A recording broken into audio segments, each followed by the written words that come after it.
Well, good afternoon, everyone, and welcome to today's webinar for NAA's Diversity and Inclusion Awareness Week, entitled, quote, How NAA members are taking action to create inclusive workplaces. My name is James Campbell, and I'm the Senior Manager of Industry Relations with NAA. I want to welcome all of our members in attendance. Thank you for joining us for this important topic.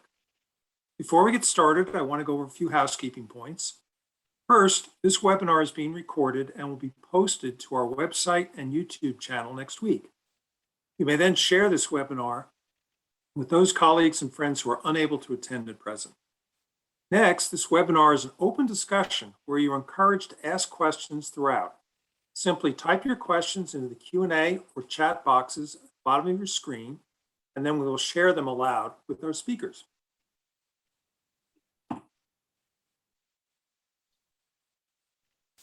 Now, I am very pleased to introduce our host, John Sons. John is Director of Training and Marketing Strategies for Burlington Capital Properties, where he has worked for over 20 years. Previously, he held property management positions at Colonial Properties Trust and Walden Residential. John is CALP certified and serves on the faculty of NAAEI. He is also chair of the Diversity and Inclusion Subcommittee on Education at NAA, as well as the Operations Committee, Subcommittee on Mental Health. John? James, thank you very much. Thanks for that introduction. I am excited to introduce our speakers for today. I want to welcome everyone. We appreciate you being here today. And let me get started introducing our speakers. Our first speaker is Charlotte Flores. Charlotte is Vice President of Human Resources at BH Management Services, LLC, where she has worked for more than 7 years. Previously, she held human resources positions at Riverstone Residential and Heartland Payment Systems. Charlotte is an SHRM certified professional and a process communication model certified trainer. She holds a DE&I in the workplace certificate from the University of Southern Florida, a master's degree from Western Governors University, and a bachelor's degree from the University of Phoenix. Welcome, Charlotte. Our next speaker is Israel Karanagan. Israel is Senior Director of U.S. Property Marketing at Graystar, where he has worked for nearly 10 years.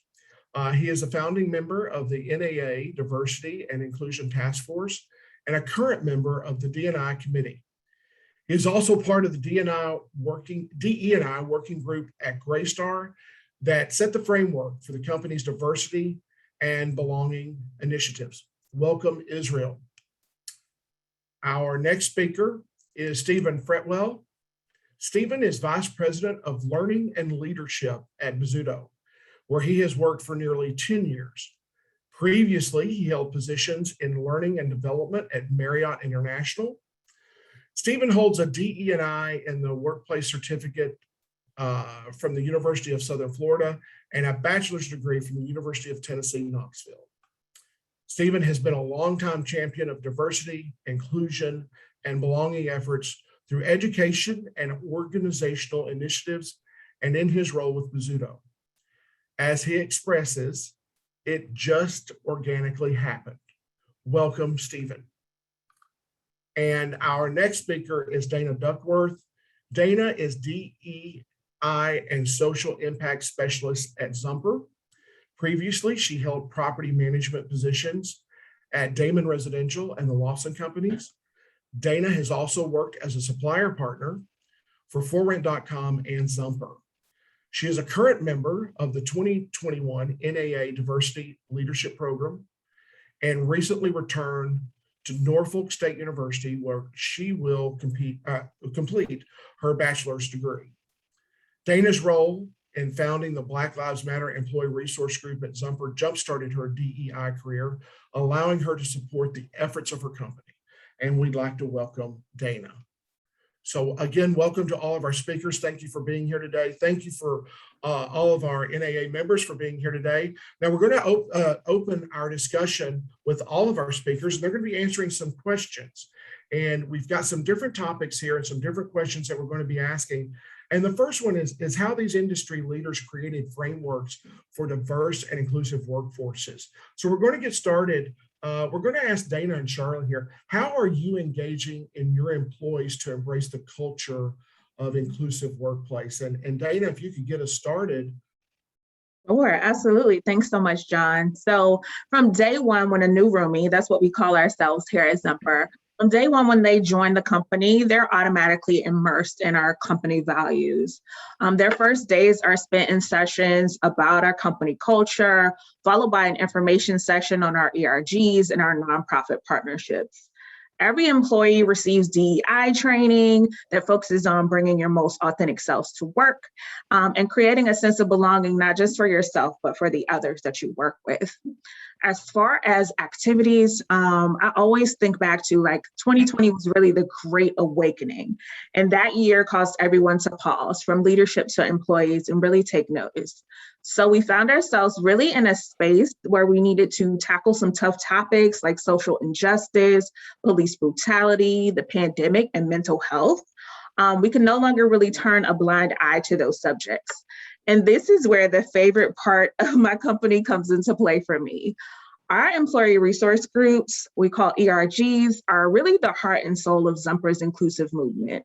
From Black Lives Matter to Out at Zimper to our women's organization and our Zapia ERG that supports Asian or Pacific Islander American heritage individuals. They foster a sense of belonging for our employees, and they're really able to support those minorities that identify with those groups, as well as the allies. So these groups offer education, advocacy, and they've really created change within our organization, and I absolutely love them for that.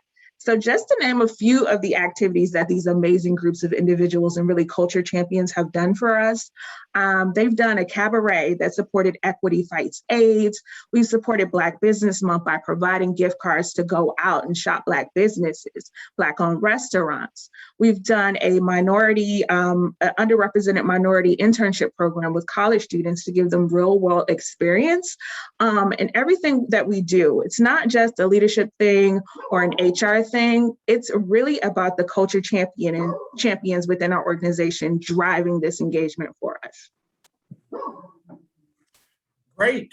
Charlotte, what about you?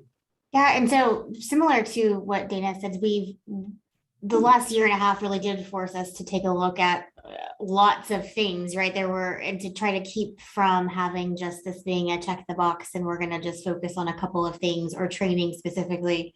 So we've really, in the last 18 months, taken a step back and worked really hard to bring all of our employees along kind of with us on, through all of this. And so we do have a DE&I committee that is charged with kind of education, information, and, working on hearing, the voice of all of our employees and trying to, implement things that they're hearing. We, virtual suggestion box, suggestions to DE&I committee, but really looking at wanting to make sure that they're a part of everything, acknowledging that we are a work in progress, that we're still trying to learn and unlearn together. So that's really been the most impactful, is just really having them involved in all of the ways that every DE&I effort that we're in the process of or that we have done so far, that all of our employees have been part of that.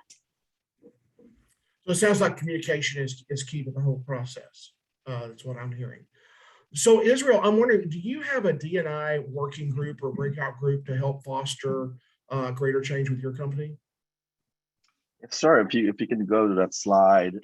So how we got started at Graystar, as Dana mentioned, 2020 was such a big awakening, and D&I has been such a topic within Graystar for a few years, and it really came to life in the summer of last year.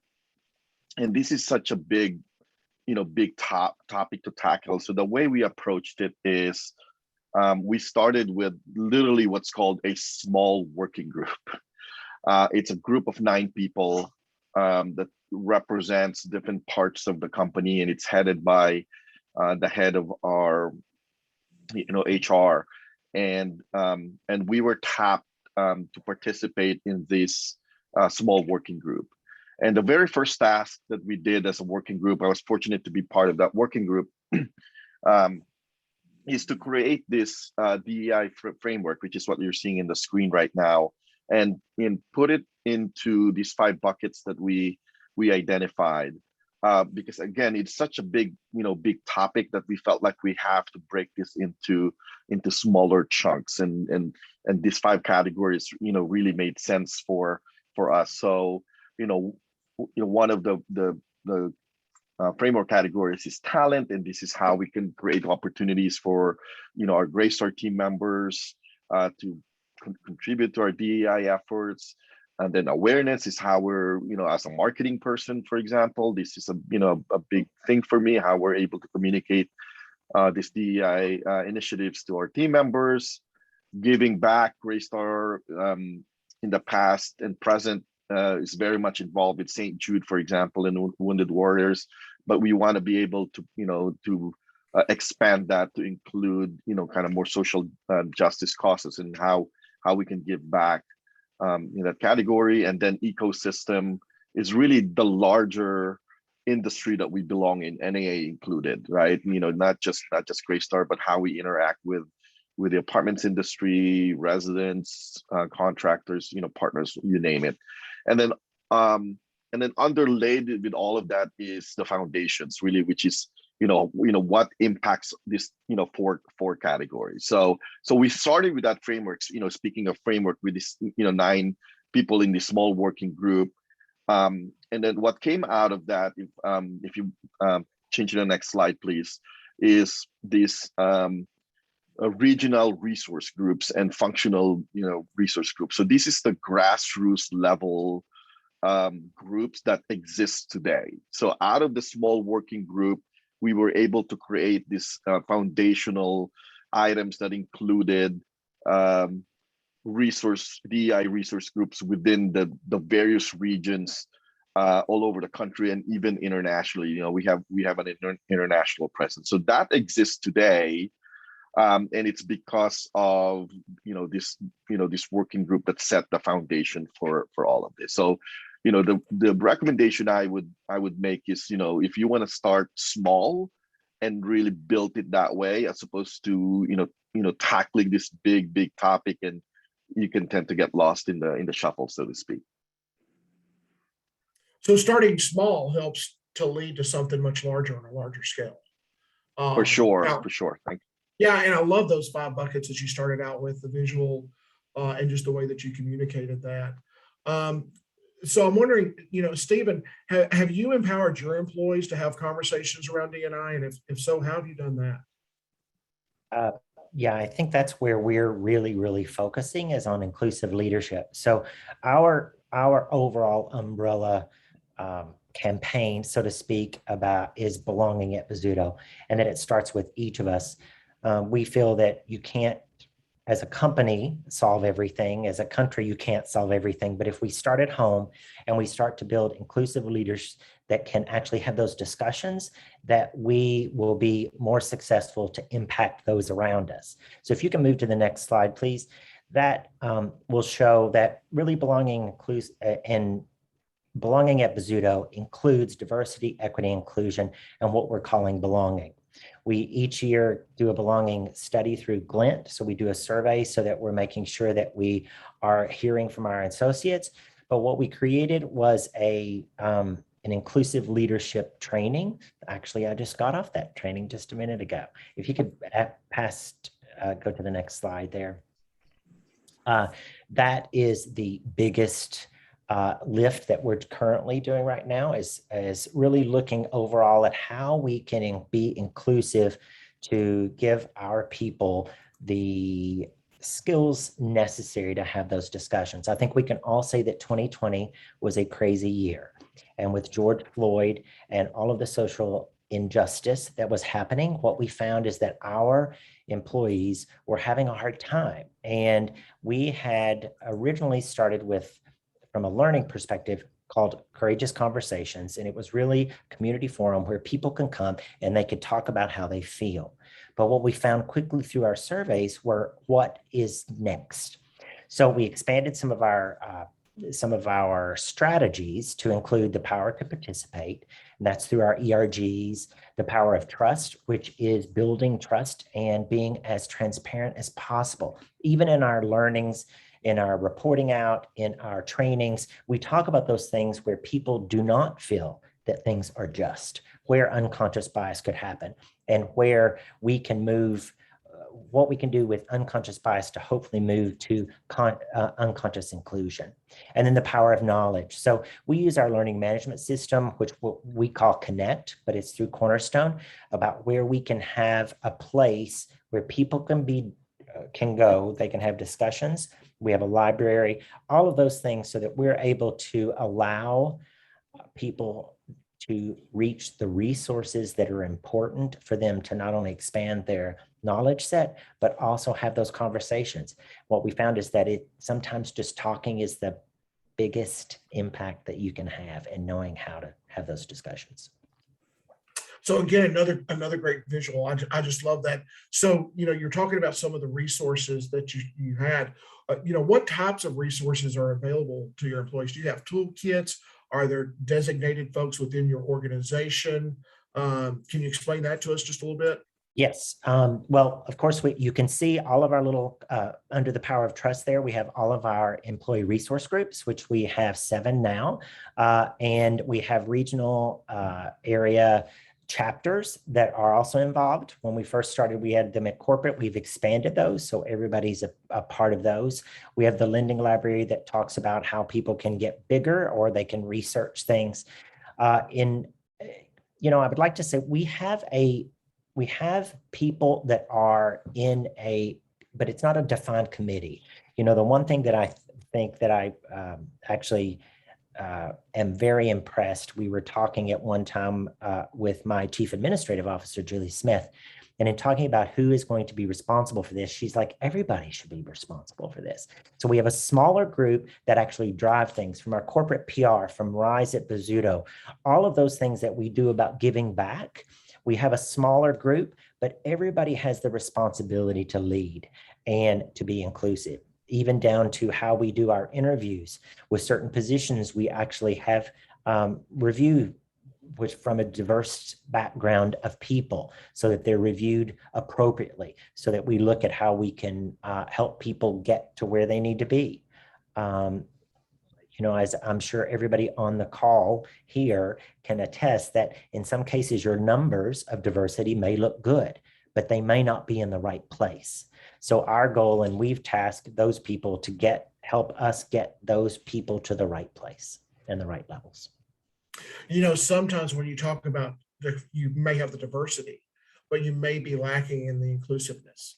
And one thing you've all talked about today is how you include everyone. And something that you and Israel both spoke about that I took note of was the regional aspect. You didn't look at it as a huge overpowering task. You broke things out regionally. And I think, I see you both nodding your head. I think that's what's helped you be successful. Would you both agree with that?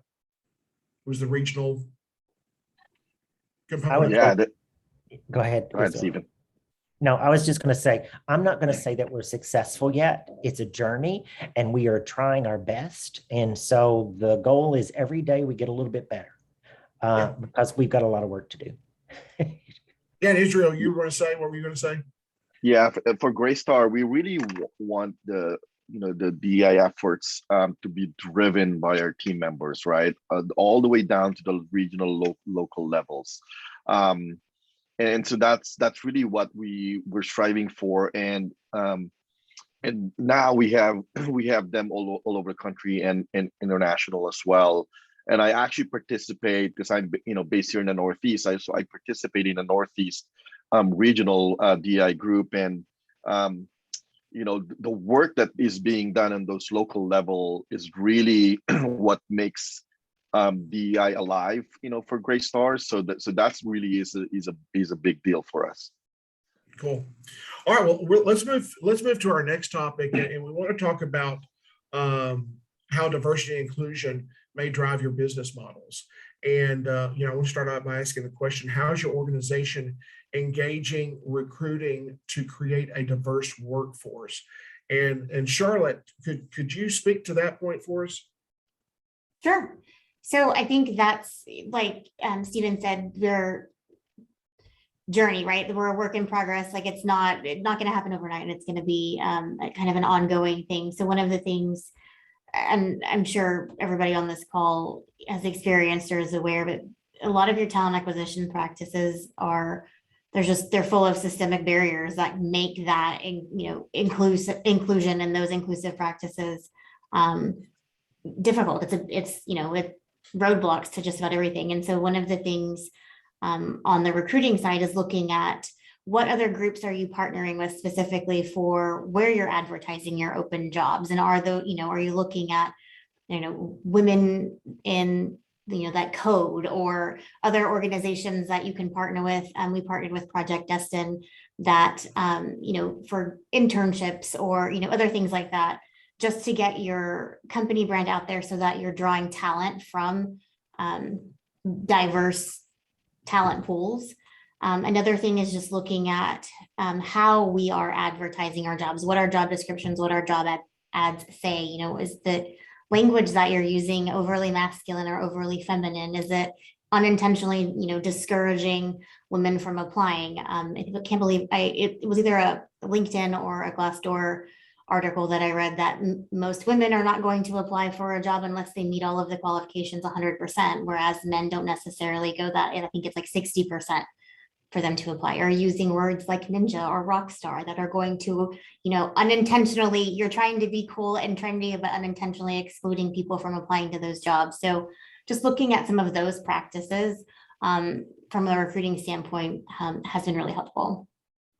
Okay, and I apologize. I want to back up for just a second. I've got another question I want to ask. We'll get back to this topic in just a second. I want to talk about some of the challenges and obstacles that you faced along the way, and how your organizations overcame them. And I'm going to go back to Stephen for this question. And Stephen, what challenges has your organization had in fostering open, communicated environment for your employees?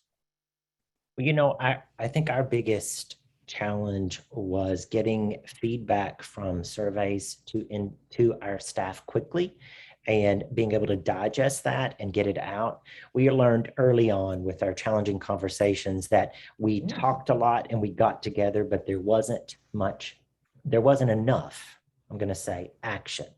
And from a perspective of the field is that we come through these trainings, we come through these events, and there was not that much action. So what we found is that you need to communicate more, you need to communicate often, you need to communicate what is good, what is being worked on. And I think that for us, we were doing a lot of talking and we didn't have the plan. So it was what was next. So for example, we've rolled out a completely new curriculum for hourly associates that's launching this month, because we were asked what's next. And I think you can't move fast enough, but the biggest challenge is moving in the right direction and taking the right steps so you don't misstep. But I can also say that what we've learned is stepping is the key. You may step in it, but it's about action, I think, is what we've learned. Okay. And, talking about those challenges, we have to create a culture add and not a culture fit. And Dana, what can you tell us about that? How do you create a culture add and not a culture fit? Awesome question, John. So we all have probably seen the articles about the Great Resignation and how employees are now leaving the workforce or where they're currently employed to find places where they feel they belong and they feel that it's a better fit for them. And with that comes tons of open positions. And we all want to fill our open positions quickly because it helps us work effectively. So some things that we do, one thing that we do that I really, really love is during the hiring process, we have a values interview. And our values are make a dent, progress, not perfection, embracing transparency, delighting our users, and my absolute favorite, and the one that I think I do the best on, is winning together. This is a space where candidates are evaluated on those values. So for instance, if we're referencing our value of winning together, the candidate will be asked questions about how they collaborate with others, if they welcome diversity of thought, and how they work around scenarios or situations where there's some misalignment there. And Israel, what about you? How do you create a culture add, not just a culture fit within Graystar? Yeah, for sure. So I've been with Graystar for almost 10 years now, and I have to say it really, has one of the strongest, culture that I've ever worked at. It's really embedded in the way, we do business. So we have a thing called core values at Graystar, which is really the way we do business as a company, right? So, those core values include, integrity, professionalism, accountability, service and teamwork. And those core values have been embedded with Greystar since the founding of the company, right? And last year, when we really, launched all of our D&I initiatives, we determined that, we need to be able to add equality into our core values, right? So that is such a big statement to make, that we are adding a core value into all these other core values that existed since the company's founding, to make a statement to say, you know what, this is such a big deal, and this is who we should be, that we are putting that as a core value. And this core value is embedded in the way we do business.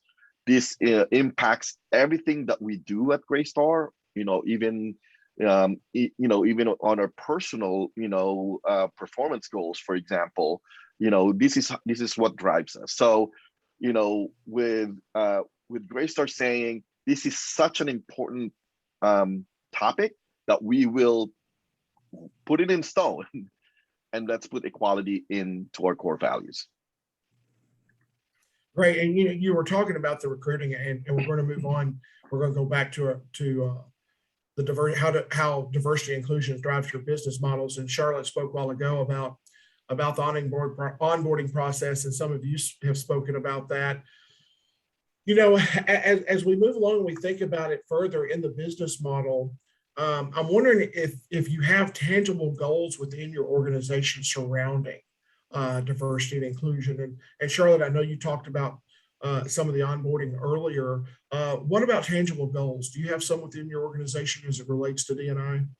So we have several, like I mentioned, right, a couple of times, work in progress, ongoing all the time. So, right, we do have those goals. Some of the things just from an HR standpoint around inclusive HR practices, like I mentioned before, just really taking a look at your talent acquisition practices, which is something that we're focused a lot on, especially in the upcoming year. Revisiting job descriptions, pre-hire assessments. Are we unintentionally excluding because of our pre-hire assessments? You think about people with, test taking anxiety, or even our maintenance team members, where they're very hands-on skill set, and if we sit them down to take a written test, we may be losing out on a major talent pool there. Some of the other goals, just again, this is just from an HR perspective, looking at your onboarding. Dana mentioned a lot of really great things that they do from day one, and it is focused on your employees being able to bring their full self, their whole self to work every day. And are you communicating that from day one? Do your policies that you're going through during your onboarding process, do they kind of walk the talk behind your DE&I mission statement, or your vision, or the values that you're communicating? Similarly, your learning and development programs, do you have a selection process? And some of the goals around that for us is, how do we, one, create more development opportunities for our employees, but having that be more of an open to everyone, not necessarily specific, to a selection process to be able to be part of those development opportunities. Providing more clarity and transparency in talent management practices, so the evaluation criteria, and looking at potential versus performance. And then something that we started doing and really regularly looking at in the last 18 months heavily is just evaluating pay and benefits, just, for equity in your pay and benefit programs. What type of leave, do you offer? Are you still calling it maternity leave versus new parent leave or parental leave? Just those types of things have such a big impact. And so even going through our policies and making sure that we have removed and continue to use gender fluid or gender neutral language, and not he or she specifically in any of our policies or, SOPs. So those are a lot of the goals that we either, in the last 18 months or continuing into next year that we're trying to just stay on top of regularly. Great. Israel, what about you and the folks over at Graystar? What tangible goals do you have within your organization as it relates to D&I? Yeah, for sure. Thanks, John. So last year when we were really, got, like I said, I mentioned we had a small working group that, got together and set the framework. So that really became the foundation of, what we want to do moving forward in the D&I space, at Graystar. And so 2020 was really like a building year for us, setting the foundation, and in 2021, this year, we really, want to make sure that our local and regional function, resource groups are in place, that they are empowered, to do to do these initiatives on the local level. And we also wanted to empower our leaders, to say that this is a topic, or this is a subject matter that Graystar embraces, and do not be afraid, to work with your local teams and your respective teams on DEI. So we offered unconscious bias education and training for everyone in the entire company, for example, last year, and then this year we really pushed that down. And then we also want to be able to create a framework where we are sharing all this DI initiatives. So we have an internal portal, for example, that has all of our, no different than what NAA does, where we have all these resources and information about DEI, but we also have a program called Yammer, which is like a message board, and we have a dedicated DEI page in Yammer where everyone is encouraged to post and share success stories, but also challenges, for that matter, and just initiate those conversations. So that board has been very, very active, which again did not exist, prior to 2021. So I feel like we're making this incremental progress. We obviously still have a long way to go, but these are goals. We're setting these goals and putting them, to work really as we move forward as a company.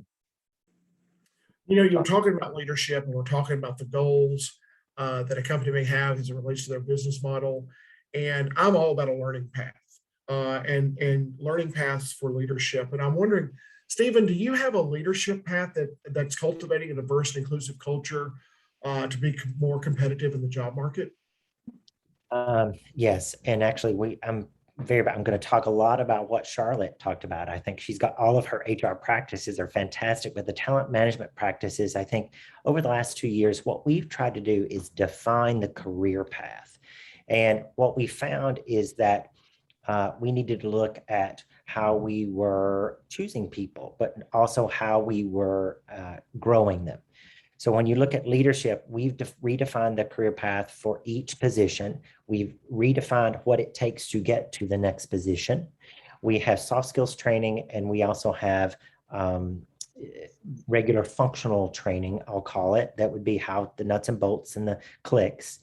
But I'm particularly proud of the work that everybody's done, and that's from operations. That's not from HR, but actually to define what the benchmarks are, because I think so many times we say, you just need more exposure, you just need certain things, and then they don't get a good bit of feedback as to what they should work on. So we've gotten real clear on that. We've also challenged ourselves to, within that leadership path, to challenge our idea of coded language. And is there coded language of saying somebody's not polished enough?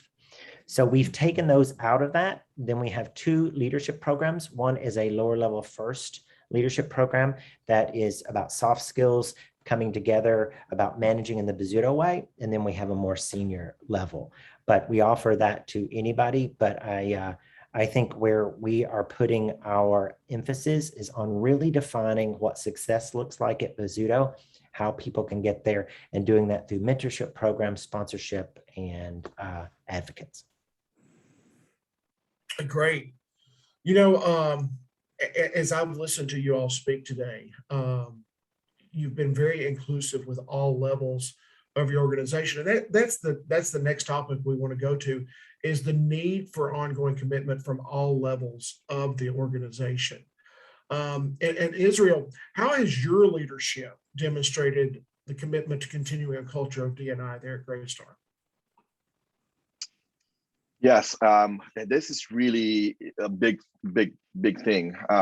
When we got together as a working group, our biggest advocate was our founder, chairman, CEO Bob Faith.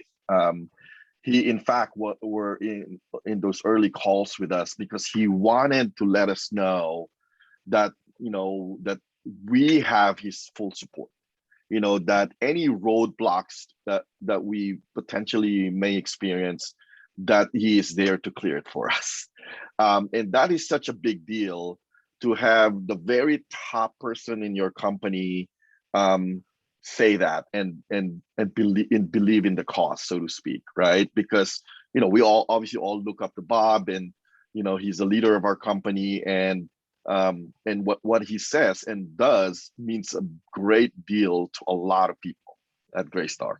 So to have Bob be part of that early conversations and say to us, not only yes, do what you need to do, but also in fact, he was the one saying, because we had like a 3-year plan, for example, and like, why do we need to do that in year 3? Why can't we do that in year 1? Even those things. But he also was an early.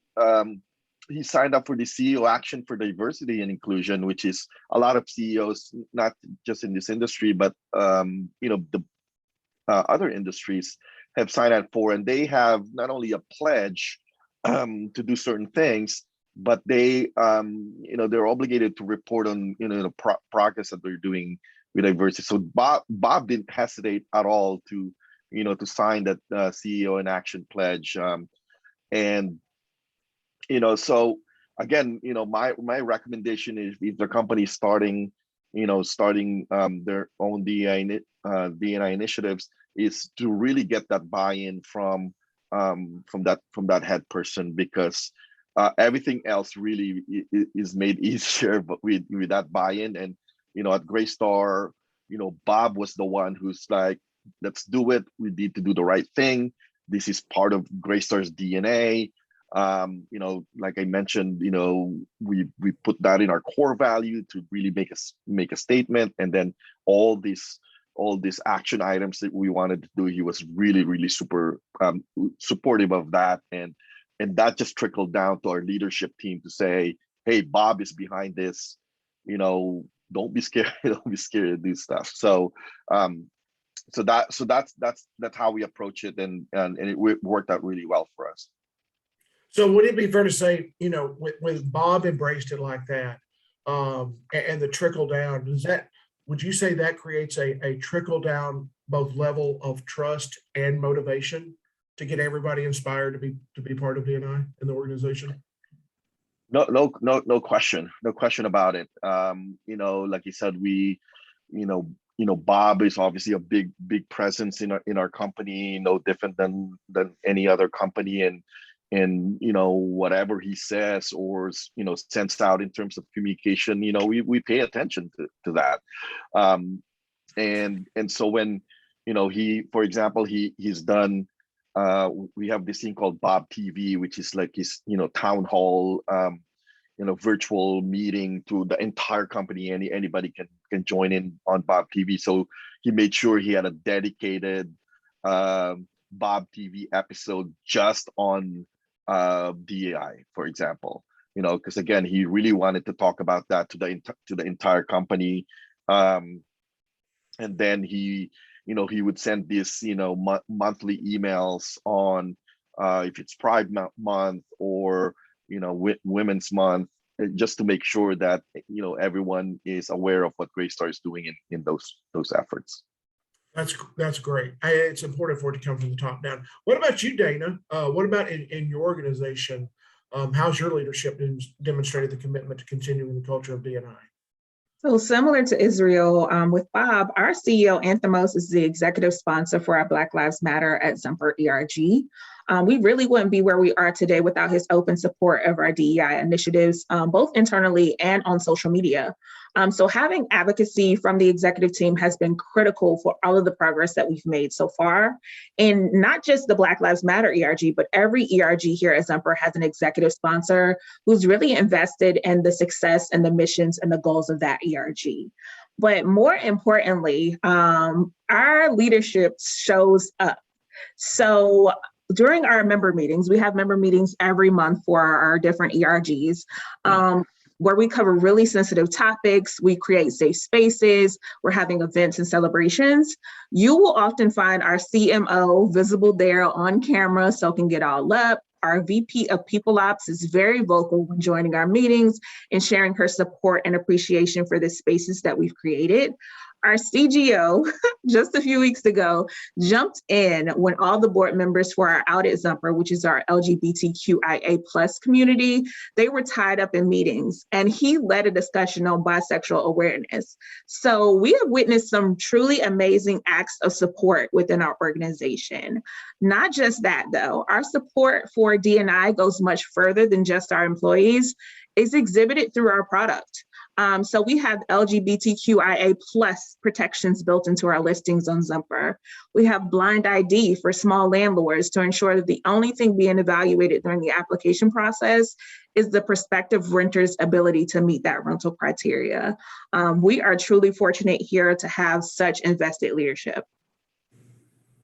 And both of you, as both of you said, I mean, the leadership makes a difference. Once you have that leadership buy-in, it just really helps you become successful with your D&I initiatives. I'm wondering what type of organizations have any of y'all, your company, engaged to assist in promoting D&I in the workplace? So Charlotte, I was wondering, are there any organizations that you've engaged with to assist with this? So on the training and employee development front, we did partner with a third party, McLean and Company, because they have a whole segment related to DE&I, whether it's specific DE&I related topics that they have training that they will help brand for your organization. They also have various different just employee surveys related to DE&I to kind of help you determine where to focus your additional efforts based on what you're hearing from your employees. And they, along with other metrics that they give you for, what you can track and how to track those. And they also help project manage that for you too. So that's been very helpful from just the being able to try to get your arms around all of it. There's some free, I think it's biasinterrupters.org if it's something that just, baby steps, right? That they will give you toolkits for yourself, for your team, for your organization around performance and talent management, recruiting, things like that. So there's a couple of different ways that we've approached that, paid and non-paid. And what was that resource, Bias Interrupters? It's biasinterrupters.org. Great. Stephen, what about you? Any organizations that you've engaged with there? Well, I think we took a little bit different approach. Toby, of course, Toby Mizuto has been an advocate from the beginning. And I think he really said we need to put our money where our mouth is and then get some help to make sure that we are creating the change we want to see. And so we employed a change management company that had a DEI perspective, and that's Root. And they helped us with our strategy, that we looked at where we were at, what our feedback was, what focus groups were, and so we could figure out how do we meet our employees where they are, and then also make the change through our leadership of where we can be with that. We've also used Glint for our diversity surveys, so that's helped us get more information. The last 2 years, we've used Thought Exchange, which is a crowdsourcing tool that's also able to actually give you feedback in real time. So all of those things, and it goes back to communication, but I think what has really been transformational for us is talking about this as if it is change and how change can happen, and you can continue to push for the change and for positive change for us. Awesome. You know what? I've got one more question. I'm going to ask a couple of you to chime in, but before I do, I'd like to remind all of our attendees, if you have a question for any of our panelists today, feel free to go to the Q&A feature. And when we wrap up here with this last question, we're going to go back and get to as many of those questions that we can go through before the end of our time together. So I do have one final question. And Dana, I'm going to throw this to you first and then to Stephen. What would you tell employees that want to get involved to make a difference, and what can they do? So Dana, you first. What would you do? This is a great question for me because I was that employee that wanted to get involved and make a change. That's why we asked you that question. I wanted you to answer that. Yeah, so my path to D&I work was not conventional. In January of this year, I was an account executive for my company.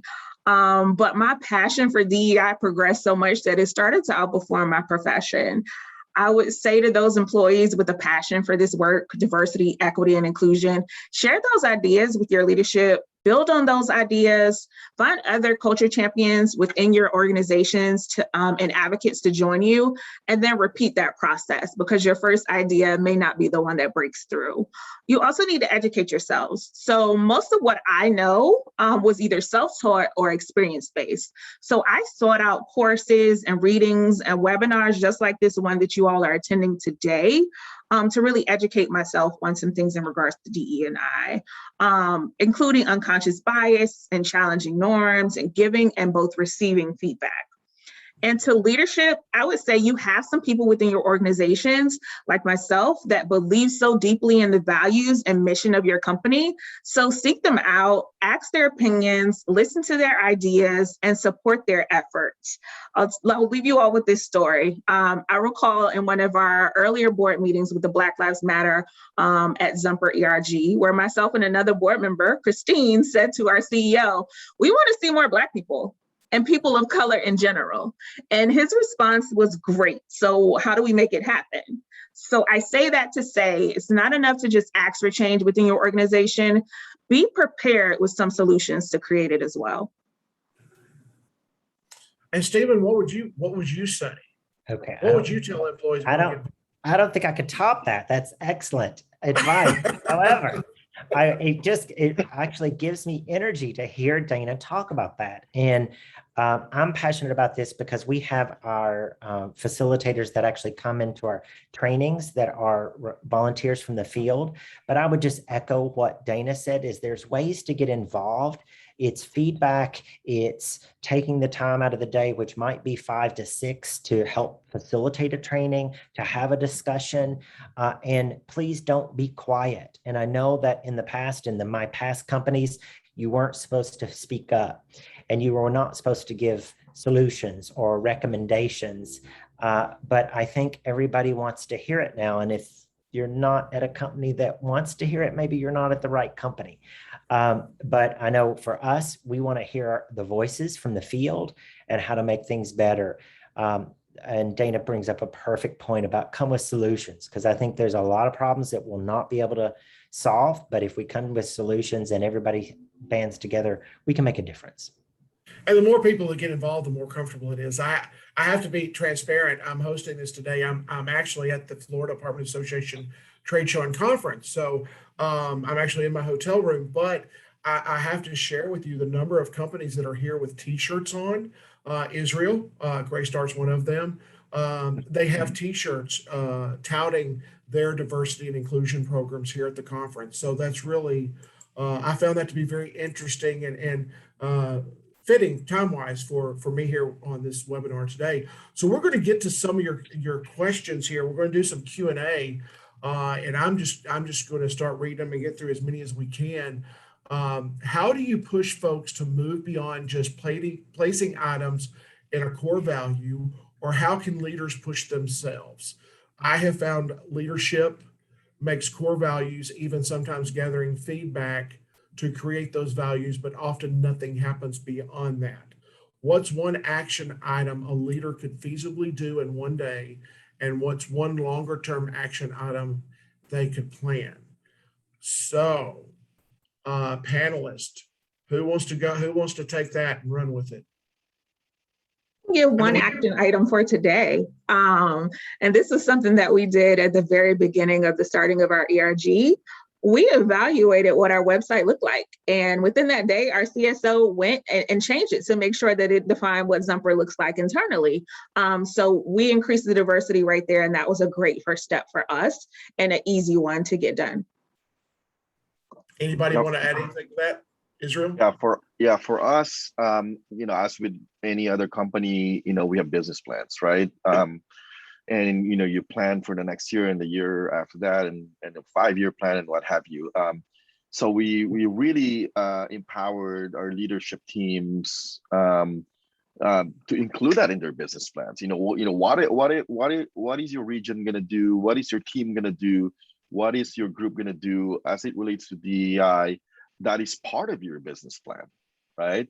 And then even beyond that, each employee at Graystar has their own performance goals, and so we're challenging everyone and our leaders included to say, okay, in your own performance goals, what are the goals that that you should include as it relates to diversity and inclusion. So we really want to make sure that it's not just talk, right? I think that's what the question, the person asking the question is alluding to, is it's not just talk, but let's put it to action. All right, I've got another question here. I'm curious, and I was gonna ask a similar question, so I'm glad this person asked this. Israel, this is going to go to you. I'm curious, with the Yammer DEI board Israel mentioned, who is responsible for responding to questions? Is it open for anyone to respond to challenges or questions, or do you have designated teams or resources for folks to get answers from? That's a great question. Yeah, for sure. So the DEI board, Yammer board, for us is what's considered public, which is anybody from Graystar can either post or respond, right? So it really depends on what the question is. If the question is directed to a certain regional ERG, then obviously that team, anybody from that team, from that ERG group, can respond to those questions. Or if it's more of a kind of like a higher level question, but basically, whoever has the most relevant answer can answer that question. There's really no restrictions on who can either post or respond. John, we use Telescope too, and Telescope is a great platform for ERGs where it's collaborative and people can ask questions and they can answer questions within that platform. But that is another, I think, resource that's good to use. Yeah. Okay. And for us, it's really a communications channel, right? Because we're a big company and we want to make sure people are aware of what others are doing in this space and what initiatives they're doing, and it's just a forum for us to be able to share that. I'm going to get on to another question here, but James, I'm going to ask you to pop into the room for just a quick second. Looking ahead, some questions. Is there a way for us to take these great resources that these panelists are sharing with us and get those out to the attendees that are taking part in today's webinar? I think we could do that. What we try to do with all of our webinars is send a follow-up email to all registrants where we provide a link for where the webinars can be posted on YouTube. But in that email, we can certainly include any resources that our panelists would like to share. So I would encourage our 4 panelists, and John as well, to email me with any resources that you wish to broadcast out to the group, and we'll make sure that that's included in that follow-up email that we send out. Great. We're going to move through some more questions. I ask that now because our incredible panelists may throw some more resources at us. So if we could be thinking about that, we'll share that with James and we'll get this out to to everyone to answer that question. The next question is for anyone on the panel. How do you go about establishing ERGs? Are they proposed by team members, or did your companies establish core groups and welcome expansion? Also curious how you address ERGs for vastly underrepresented groups. For example, if you're the only one, how do you find ERG support? That's a great question. And who wants to, I see all of our panelists, I think they've all got an answer to that. So who wants to go first? I'll go. So how do you create an ERG? For us, it was pretty simple. Well, not simple. I would say that after George Floyd was murdered, we were all raw and feeling some emotions. And I scheduled a weeping hour with some of my Black coworkers, and we sat in that space. We invited an ally into that space, and the ally said other people need to hear these stories. Well, some of my counterparts were like, no, I don't feel open to share. I can't do that. I'm really shy. And I said, okay, I'll do it. And it was that way that our ERG was spun. We went to our CEO and asked, hey, can we do this? Yes, he was on board. He wanted to be the executive sponsor. So that's when those ideas come into play and really raising it. You have to ask the question to get the answer that you're seeking. And then as far as like being an underrepresented minority, so our ERGs are mainly made up of allies within the space. Like, it's amazing to see. I am a true member of our Asian American and Pacific Islander ERG. So there are allies within your company, and you will not know it until you ask those questions. So then again, I say just seek people out, share your ideas, and you never know who's going to be on board for your idea. Great. We've got to know that this is a good question here. A very thoughtful question. When we ask for change from leadership as a member of a minoritized group, while we can be prepared to come up with solutions, how do we prevent becoming a token? That's a very interesting question, and I'm sure who wants to take that one? That's actually a really great question, and I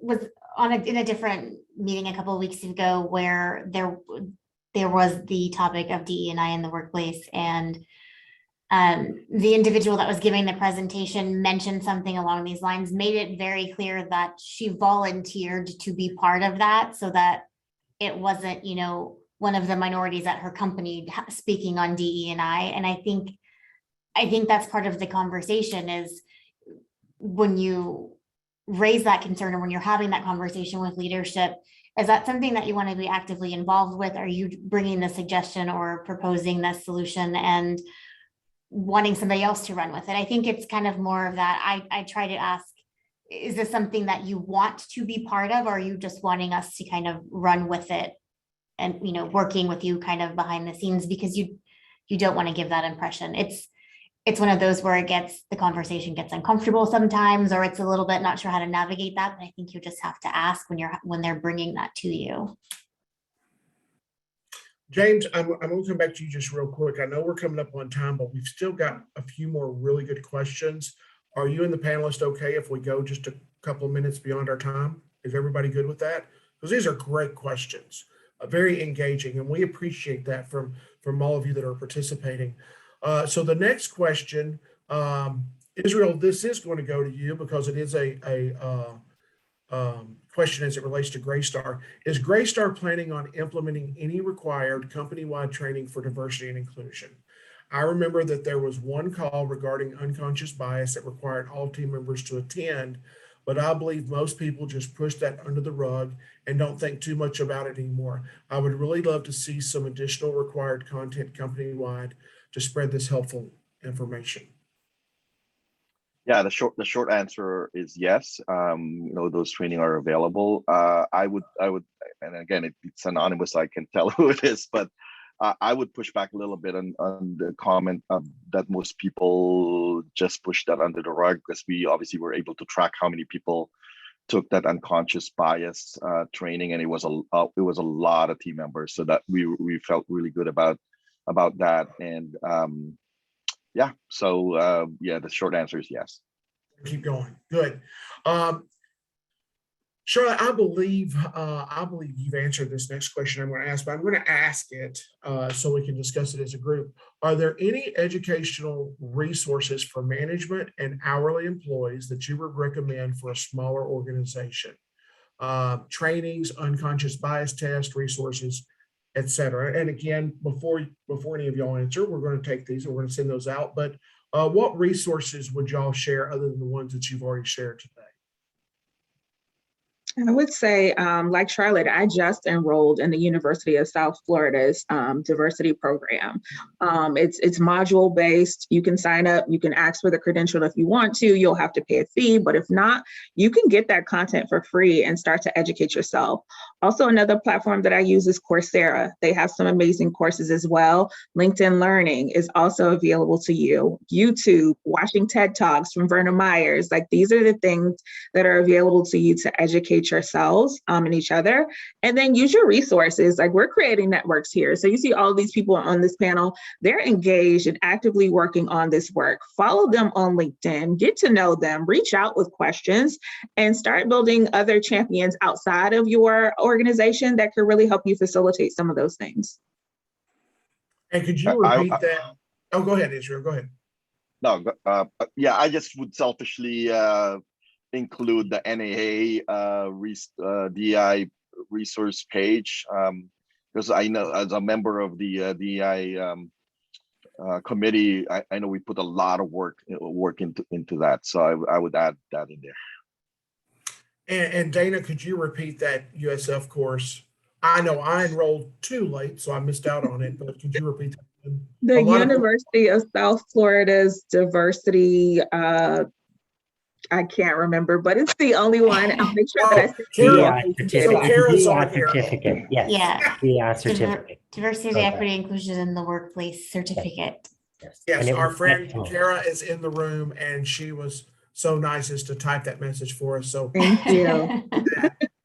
We appreciate that. She's asked a couple of questions. We love her, and we're glad she's with us today.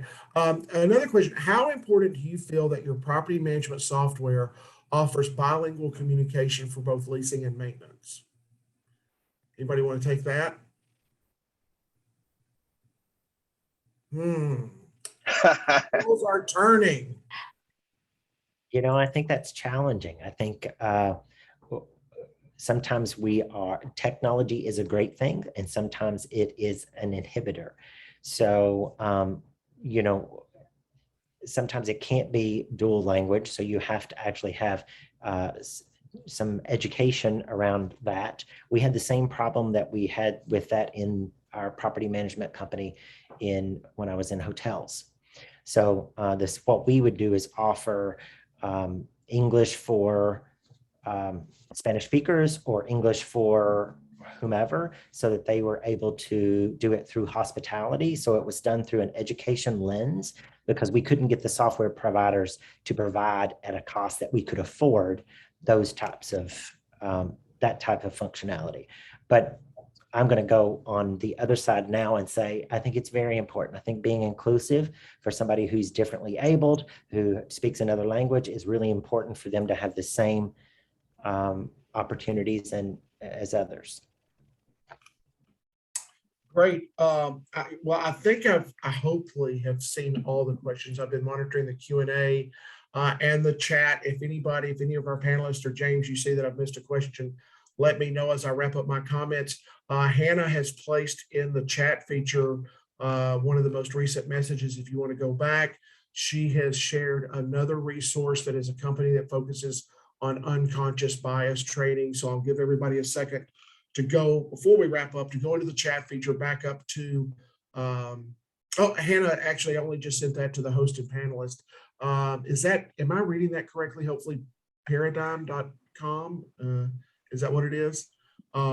So perhaps we can make sure, James, we add that to the list, even though Hannah's not one of our panelists, we can add that to the list of resources. So with that, I have to say thank you to our panelists. Y'all have been just incredible today, a wealth of knowledge. We knew We knew that is how it would be today. And also, I want to thank all of our attendees for being so engaging in today's webinar. And thanks for hanging in here with us as we went over just a couple of minutes. So James, with that, I'm going to throw it back to you. Well, terrific, John. And yeah, let me echo thanks to you, of course, being keeping all the balls in the air as a host. Not an easy task, and to our panelists for really doing a terrific job and revealing their tips and secrets in their own organizations. So the questions came up frequently for what additional resources. And Dana, perhaps you could voice over and narrate this slide and tell us about what resources you would suggest on this. Absolutely, absolutely. So I definitely recommend those looking to start an ERG or ERGs that are just started, or people who have ERGs, because I definitely use this as a resource for our groups. The ERGleadershipalliance.com, they have an ERG handbook. They host free calls monthly on different topics for ERG leaders. And they also have plenty of resources for you to get your ERG started or to maintain them. Also, this incredible book by Jennifer Brown, which is provided to all of the NAA Diversity Leadership Program participants, How to Be an Inclusive Leader. I found it to be a really easy read, great read, and one that I go back to often just for tips. And then also, along with that book, Jennifer Brown does host community calls each Thursday. So you can always go to her website and sign up to join those community calls to just get more activated within your organization. Awesome. Well, thank you. And again, if we've saved the chat, John, just so that you're reassured there. So whatever is appearing in the chat and the Q&A, if the resources that audience members have posted, we'll make sure to share that email going out. But in terms of what's next, I want our audience to recognize that even though we've had a fantastic series of webinars during this week, and even though this is the concluding webinar, NAA's activities do not end today. First, we're going to have a very interesting, very exciting webinar on November 10th, in which a former command sergeant major in the U.S. Army is going to describe what efforts he has personally witnessed that has made the Army successfully the most diverse organization in the entire world. This will be Command Sergeant Major Patrick Alston. So we're really excited about the insights that he's going to give, not only for the Army, but what carries over into the civilian sectors. He described it as well. So we'll hope to post registration details next week on that, but make a placeholder Wednesday, November 10th. James, can I add something to that? Absolutely. You don't want to miss that session. He has given us bits and nuggets of what that session is going to be about, and that is a session you want to take part in. So yeah, so we're excited about that. Look for next week. We'll post it online. And also too, D&I Awareness Week includes tentatively tomorrow. We encourage you to go to our website /DI Week, and there you'll encounter challenges that remain for actions that you can take to promote and post on social media, various platforms, activities that you're taking place, that you're involved in your own organization. So share your own story, your own experiences. But with that, I wish to thank again our host, John, our panelists, and our audience for terrific participation. We value everyone's attendance here, and we wish everyone a terrific afternoon. Thank you. Thank you all. Thank you. Thank you.